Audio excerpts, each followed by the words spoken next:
Now इस question को देखिए, इस क्वेश्चन में आपको बोल रहा है the ratio of the 11th term of an AP to its 18 term is 2:3। पहले क्वेश्चन समझो, कोई एपी है, मान लो कि उस एपी का जो फर्स्ट टर्म है वो ए है ना, और उसका कॉमन डिफरेंस क्या है, डी है। मान लो ऐसा कि जो एपी उसका फर्स्ट टर्म ए, कॉमन डिफरेंस डी है। अब आपको कह रहा है रेशियो लेना है किसका, 11th टर्म का, किसके साथ, 11 term of an A B to its 18 term. ठीक, 11 टर्म को हम ए 11 से दिखाते हैं और 18 टर्म को हम ए 18 से दिखाते हैं। तो इनका जो रेशियो है यानी कि 11 टर्म डिवाइडेड बाय 18 टर्म, ये जो रेशियो है कितना है, हाँ 2:3 है। पढ़ लो, क्या मैंने, हाँ क्या मैंने सही किया है, चेक कर लो। The ratio of the 11 term of an A P to its 18 term is 2:3। क्या मैंने सही लिखा है। अब सुनो, जो ये 2:3 है, 2:3 को आप क्या लिख सकते हो, 2/3 भी आप लिख सकते हो। ओके, सो यहां से आप क्या करोगे, ये देखो 11 टर्म का रेशियो 18 टर्म के साथ, ठीक, 2:3 का मतलब हो गया 2/3, सही है। ओके, अब सुनो, अब इन्होंने हमसे क्या पूछा है, समझो जरा। एक बात तो मैं आपको ये बताना चाहता हूं कि nth टर्म का फॉर्मूला क्या होता है, ये तो पता ही है आपको। nth टर्म का फॉर्मूला क्या होता है भाई, a plus n minus 1 into D. तो अगर मैं आपको बोलूँ कि a11 कैसे लिखा जाएगा, तो आपने बोला a प्लस, भाई n की जगह 11 रखो, है ना। 11 टर्म कैसे लिखोगे, 11 माइनस 1 10d, ये लो a प्लस 10d। इसी तरीके से अगर मैं आपसे पूछूं कि a 18 कैसे लिखा जाता है ना, यानी कि 18 टर्म का, हाँ क्या आ जाएगा, a प्लस नहीं 17d, a प्लस n की जगह क्या रखोगे 18, 18 माइनस 1 17, ये चीज हो गई।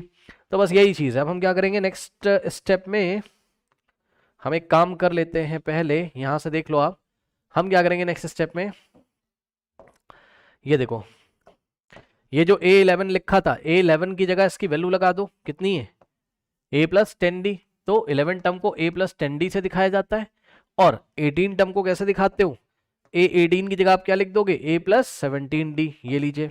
ठीक, सो यहां से आ गया a प्लस 17d, ये लीजिए। ठीक, सही है। ओके, इसको ब्रैकेट में रख दो। तो कुछ खास मैंने किया नहीं है, ये रहा आपका 11 टर्म, ये रहा आपका 18 टर्म, इनका रेशियो ले लिया, 2:3 के इक्वल रख दिया, कि 2/3 के इक्वल रख दिया। अब इसने हमसे ये पूछा है कि find the ratio of the sum of first 5 terms to the sum of first 10 terms. समझो जरा, देखो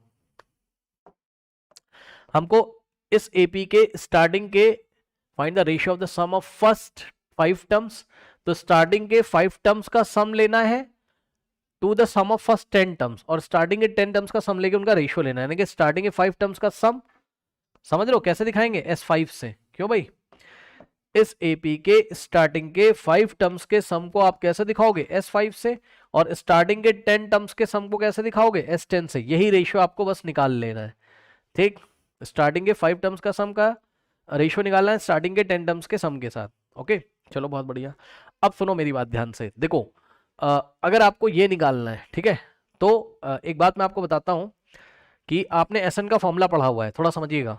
ठीक, देखो आपको ये चीज निकालनी है, ठीक, ये चीज आपको निकालनी है, यहाँ पे रख लो इसको, S5:S10। ओके, नाउ आपने पढ़ा हुआ है कि भाई n टर्म्स का सम का फॉर्मूला आपने पढ़ा हुआ है, क्या होता है, n/2 in the bracket 2a plus n minus 1 into D. सही है।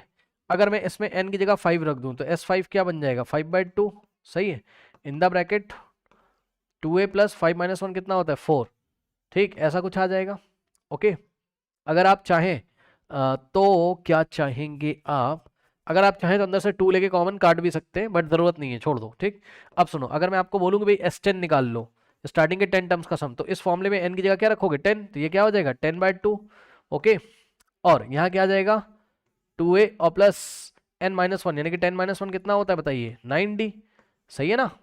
ओके, ये चीज आ जाएगी, यानी कि आपको रेशियो निकालना है किसका, ध्यान सुनो, आपको रेशियो निकालना है S5 का किसके साथ, S10 के साथ, यानी कि आपको रेशियो निकालना है इस क्वांटिटी का इसके साथ। ठीक, किसका, S5 की वैल्यू कितनी है, 5/2 in the bracket 2a plus 4d, है ना, और S10 कितना है, 10/2 इन द ब्रैकेट कितना है, 2a प्लस 2d। ठीक है, तो ये रेशियो अगर आपको चाहिए, वैसे तो आपको काटना वाटना तो काट दो, लेकिन मैं आपको क्या बताता हूँ, ये 2:2 से गया, यस और नो, यस। ठीक, तो यहां से आ गया आपका S5:S10, कितना आ रहा है, ध्यान चेक करो, ऊपर 5 बचेगा, नीचे, हाँ 5 से 10 भी कट जाएगा, इतने तो समझदार हो तो समझ जाना, 5 आएगा ऊपर और 5 10, यानी कि नीचे ये वाला 2 बचेगा, ऊपर 1 बचेगा, उसको लिखेंगे नहीं, तो ऊपर बस क्या बचेगा आपके पास, 2a plus 4d divided by नीचे वाला 2 एज इट इज यहाँ पे लिख देंगे, और यहाँ पे देखिए क्या बचेगा ब्रैकेट में, 2a और प्लस, यहाँ से गलती हो गई मेरे से, ये 9d है ना, मैंने गलती से 2d लिख दिया है, तो ये 9d है। यस बताइए,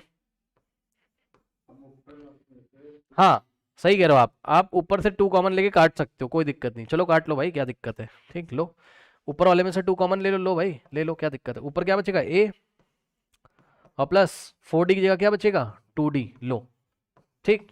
अपॉन में क्या हो जाएगा, ये बाहर 2 है और अंदर ब्रैकेट में क्या है 2a प्लस 9d, 2a और प्लस 9d, सही है।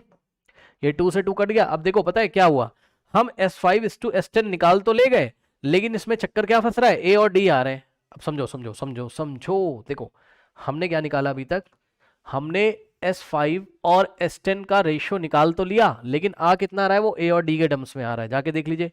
a plus 2d by 2a plus 9d, a plus 2d by 2a और प्लस 9d, क्या यही आ रहा है, चेक कर लो एक बार।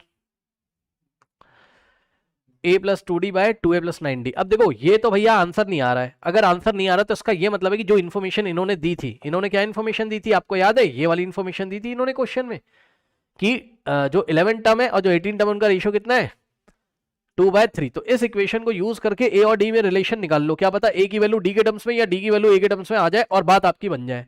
ठीक, सो इस इक्वेशन को मैं यूज करने जा रहा हूं। ठीक, न्यू पेज पे क्या थी इक्वेशन आपकी, 11 टर्म था a प्लस 10d और आपका 18 टर्म क्या था a प्लस 17d इज इक्वल्स टू 2/3 था। ठीक, यहां ब्रैकेट डालो, क्रॉस मल्टीप्लीकेशन करा दो, a और d में रिलेशन निकाल लो। ठीक, चलो ये 3 इधर मल्टीप्लाई होगा, सो 3 इंटू इस ब्रैकेट में है ना, सो 3 इंटू a प्लस 10d और इज इक्वल्स टू लगा देंगे, फिर ये 2 मल्टीप्लाई होगा इस ब्रैकेट में, सो यहां पर आ जाएगा ब्रैकेट में a प्लस 17d। ठीक, अब देखो 3 into a is 3a plus 3 10 का कितना होता है 30d is equals to 2 into A is 2a और प्लस 2 इंटू 17 कितना होता है 34d, सही है।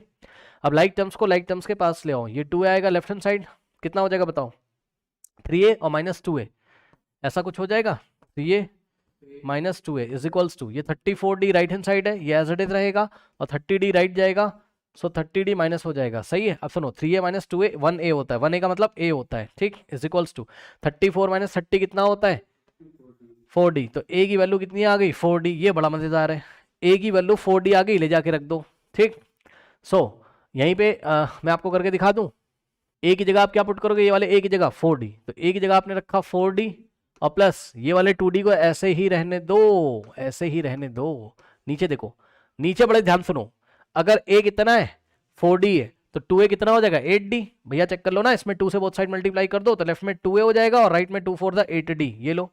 तो इस तरीके से 2a की वैल्यू कितनी आ जाएगी 8d, सो ये वाले 2a की जगह आप कितना रख दोगे 8d और प्लस 9d, सही है। अब क्या आ जाएगा S5 टू S10 का जो रेशियो आ रहा है, यहाँ देखो 4d प्लस 2d कितना होता है 6d, तो ऊपर हो गया 6d और नीचे कितना हो गया 8 प्लस 9 कितना होता है 17 होता है मेरे ख्याल से, क्या मैं सही हूँ, यस।